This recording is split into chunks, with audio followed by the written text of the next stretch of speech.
Hi hello నమస్తే. ఏలూరు ఆర్ఆర్పేట నుంచి Srinidhi hospital doctor Nirupama ఈరోజు మనతో ఉన్నారు. మేడంని అడిగి 40 ఇయర్స్ లేడీస్కి వచ్చే ప్రాబ్లమ్స్, రింకిల్స్, పిగ్మెంటేషన్, ఇంకా నెంబర్ ఆఫ్ స్కిన్ ప్రాబ్లమ్స్ అనేవి స్టార్ట్ అవుతూ ఉంటాయి. మేడంని అడిగి ఈ రింకిల్స్ గురించి, స్కిన్ లూజ్ అవుతుంది కదా, వాటి గురించి వాళ్ళ హాస్పిటల్లో ఎటువంటి ట్రీట్మెంట్స్ అవైలబుల్గా ఉన్నాయని అడుగుదాం. మేడం నమస్తే. నమస్తే అండి. ఏజింగ్ అంటే ఆడవాళ్ళకే కాదు, మగవాళ్ళకి కూడా. ఇందులో ఏమవుతుంది, మనం ఫేస్ మీద ముడతలు రావడం, ఫేస్ ఏదైతే మంచి వీ షేప్ ఆకారము కాస్త రెక్టాంగిల్గా మారడం, బుగ్గలు జారిపోయినట్టు ఉండటం, జా లైన్ డిఫామ్గా ఉండటం, ఇలాంటివన్నీ జరుగుతూ ఉంటాయి. దీనివలన మన సెల్ఫ్ కాన్ఫిడెన్స్ అనేది తగ్గిపోతూ ఉంటుంది. మన ప్రజెంట్ లైఫ్ స్టైల్ అవనండి, ప్రొఫెషనల్ కెరియర్ అనుకోండి, మనకి స్కిన్ మెయింటెనెన్స్ అనేది కానీ, ఫేస్ లిఫ్టింగ్ అనేది కానీ చాలా ఇంపార్టెంట్గా ఉండేది. సో ఇదివరకు రోజుల్లో దీన్నే మనం సర్జికల్ ట్రీట్మెంట్స్ ద్వారా ప్లాస్టిక్ సర్జన్స్ దగ్గరికి వెళ్ళేవాళ్ళం. బట్ ప్రజెంట్గా మనకి నాన్ సర్జికల్ మెథడ్స్ చాలా బాగా వచ్చేసాయి. అందులో భాగంగా మనకి లేజర్ ట్రీట్మెంట్ అంటే హైఫో అనే మెషిన్ ద్వారా ఈ యాంటీ ఏజింగ్ ట్రీట్మెంట్ని తీసుకోవచ్చు. దీని ద్వారా మనం ఏంటంటే కళ్ళ పక్కన ఉన్న ముడతలు కానీ, ఈ సాగిపోయినటువంటి జా కానీ లేదా బుగ్గలు కానీ అది టైటన్ అవుతుంది. అట్లీస్ట్ దీనివలన మనం 10 ఇయర్స్ యంగ్గా మారుతాం. ఇది కంప్లీట్ పెయిన్లెస్ ప్రొసీజర్. అండ్ ఇది చేయించుకునేటప్పుడు తగిన జాగ్రత్తలు తీసుకోవాలి. ఏమిటంటే ముఖ్యంగా ఇది ట్రైన్డ్ డాక్టర్స్ దగ్గరే ఎందుకు చేసుకోమంటున్నామంటే, దానికి నెంబర్ ఆఫ్ క్యాట్రిడ్జెస్ డిఫరెంట్గా ఉంటాయి. ఏ లెవెల్ ఆఫ్ డెప్త్లో ఎలాంటి క్యాట్రిడ్జ్ వాడాలి, ఎంతసేపు వాడాలి, ఎన్ని షాట్స్ వాడాలి, అలాగే ఎవరికి చెయ్యకూడదు, ఇలాంటివన్నీ అసెస్ చేసుకొని ఫేస్ మ్యాపింగ్ చేసుకొని దాని తర్వాతే మనము ఈ ట్రీట్మెంట్ చేయించుకోవాలి. అండ్ ఇది ఫేస్ ఒకటే కాదండి, నెక్ టైటనింగ్ కూడా. ఈవెన్ లూజ్ స్కిన్ వచ్చేస్తుంది మనకి 40-50 అయిన తర్వాత. స్కిన్ అంతా నెక్ మీద చాలా ముడతలుగా ఉంటుంది. దీనికి కూడా మనం చేసుకోవచ్చు.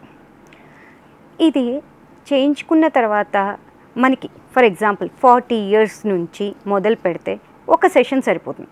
బట్ 50-60 అయ్యేటప్పుడు మేబీ రీసెట్టింగ్ ఇంకొకసారి చేయించుకోవాల్సి వస్తుంది. ఇది మనకి కనీసం 2-3 ఇయర్స్ ఈ స్కిన్ టైట్నింగ్ అనేది దీని ద్వారా మెయింటైన్ అవుతుంది. ఇది దీని ద్వారా ఓన్లీ స్కిన్ టైటనింగ్ అనేది రింకిల్సే కాదు, ఇప్పుడు కొంతమందికి డబుల్ చిన్ అంటాం. ఈవెన్ యంగ్ పీపుల్లో అంటే కొంచెం బొద్దుగా ఉండి వాళ్ళకి డబుల్ చిన్ ఉన్నట్లయితే ఈ పర్టికులర్ ఏరియాకు కూడా ఈ హైఫు మనం చేసుకోవచ్చు. దీనివలన ఎటువంటి ఇబ్బందులు ఏమీ లేదు. జా లైన్ మీద చేసేటప్పుడు కానీ, బోనీ ప్రామినెన్స్ మీద చేసేటప్పుడు తగిన జాగ్రత్తలు తీసుకుంటూ చేయించుకోవచ్చు. మేడం ఓకే, మరి 40+ వచ్చిన తర్వాత కళ్ళ కింద ఉబ్బినట్టుగా ఉంటుంది, అది ఎందువల్ల వస్తుంది? మీ దగ్గర ఎట్లాంటి ట్రీట్మెంట్ ఉంది? మీరు అన్నారు ఐ బ్యాగ్స్ అంటామండి.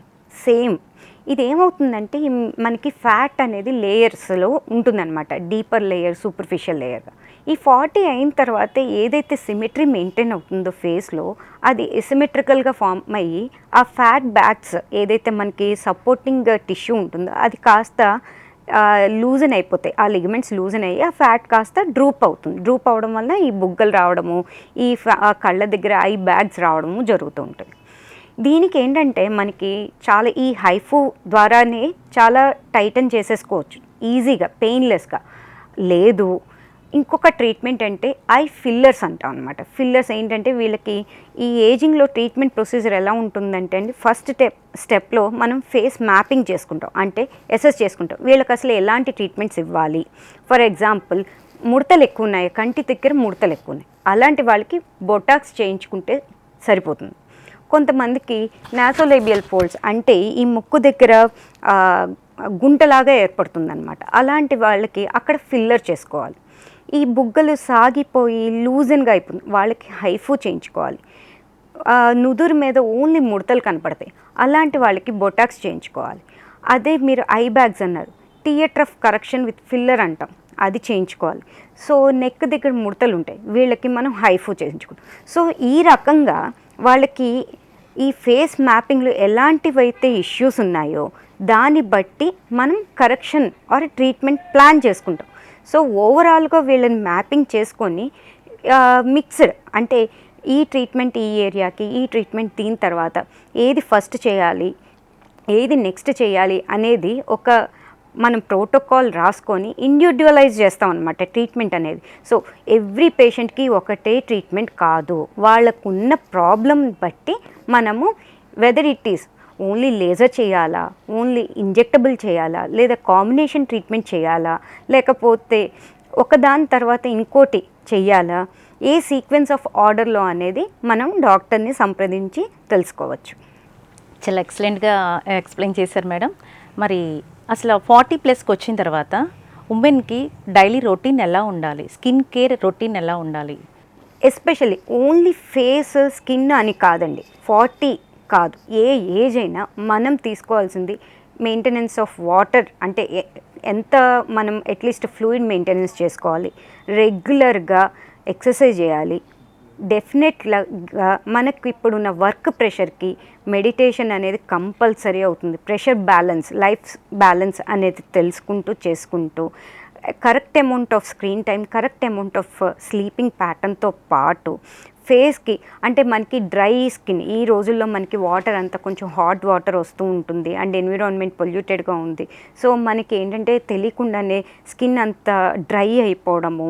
సో అందుకే మనకి ఈ ప్రోడక్ట్స్ కొన్ని మీరు చూస్తూ ఉంటారు సోషల్ మీడియాలో కానీ, మిగతా బ్రాండ్స్ కానీ, నియాసినమైడ్ అని, ఏహెచ్ఏ అని, రెటినాల్ అని, హైల్రోనిక్ యాసిడ్ అని రకరకాలు.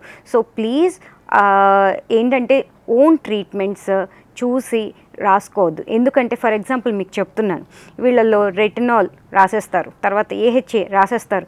సో ఈ రెండు మిక్స్ చేస్తే నెక్స్ట్ డేకి మీకు డర్మటైటిస్ వచ్చేస్తుంది, డ్రై అయిపోతుంది అనమాట. ఇంకా సో దేంతో మిక్స్ చేయకూడదు. ఎస్పెషల్లీ ఫర్ ఎగ్జాంపుల్ మీరు హైల్రోనిక్ యాసిడ్ దేంతో అయినా మిక్స్ చేయొచ్చు, నియాసినమైడ్ దేంతో అయినా మిక్స్ చేయొచ్చు, but you should not mix retinol కానీ, ఏహెచ్ఏ కానీ, బీహెచ్ఏ కానీ ఇవి మిక్స్ చేయకూడదు. ఏ టైంలో అంటే ఇది మార్నింగ్ రాసుకోవాలా, ఇది నైట్ రాసుకోవాలా, లేకపోతే ఓన్లీ హైల్రోనిక్ యాసిడ్ రాసుకున్నారనుకోండి, బయట నుంచి మాయిశ్చరైజర్ లోపల స్కిన్లో ఉన్న మాయిశ్చరైజర్ ఇంకా ఎన్విరాన్మెంట్కి వెళ్ళిపోతుంది, సో ఇంకా డ్రై అయిపోతుంది. సో బికాజ్ అందుకని దీన్ని మళ్ళీ దానిపైన కంపల్సరీ మనం ఒక మాయిశ్చరైజర్ ప్యాక్ వేయాలన్నమాట. సో ఈ విధంగా మీ స్కిన్ రొటీన్ అనేది కూడా వేరియబుల్గా ఉంటుంది. సో ఓన్ ట్రీట్మెంట్ అనేది కాకుండా మీరు రెగ్యులర్గా మీ డాక్టర్ని సంప్రదించి మీ స్కిన్ని బట్టి ట్రీట్మెంట్ తీసుకోవాలి. సో సింపుల్ రొటీన్ కేర్ ఏంటంటే మీరు నైట్ పడుకునేటప్పుడు ఫేస్ వాష్ చేసుకొని క్లెన్జర్తో, not with soap, not with foam, క్లెన్జర్తో వాష్ చేసుకొని యూ కెన్ హ్యావ్ టోనర్ కానీ మిస్ట్ కానీ వాడుకొని దానిపైన you can apply this hyaluronic acid serum over, దాని మీద you can apply simple moisturiser. ఇలా దీనివలన యూజ్ అవుతుంది, మీకు టెండర్ లుక్ అనేది మెయింటైన్ అవుతుంది. వన్స్ ఇన్ ఎ వైల్ ఈ రెటినాల్ కానీ సమ్ ఎక్స్ఫోలియంట్ వీక్లీ వన్స్ చేసుకుంటే మీ డెడ్ స్కిన్ అంతా ఎక్స్ఫోలియేట్ అయ్యి మంచి యంగ్ లుక్ అనేది మెయింటైన్ అవుతూ ఉంటుంది.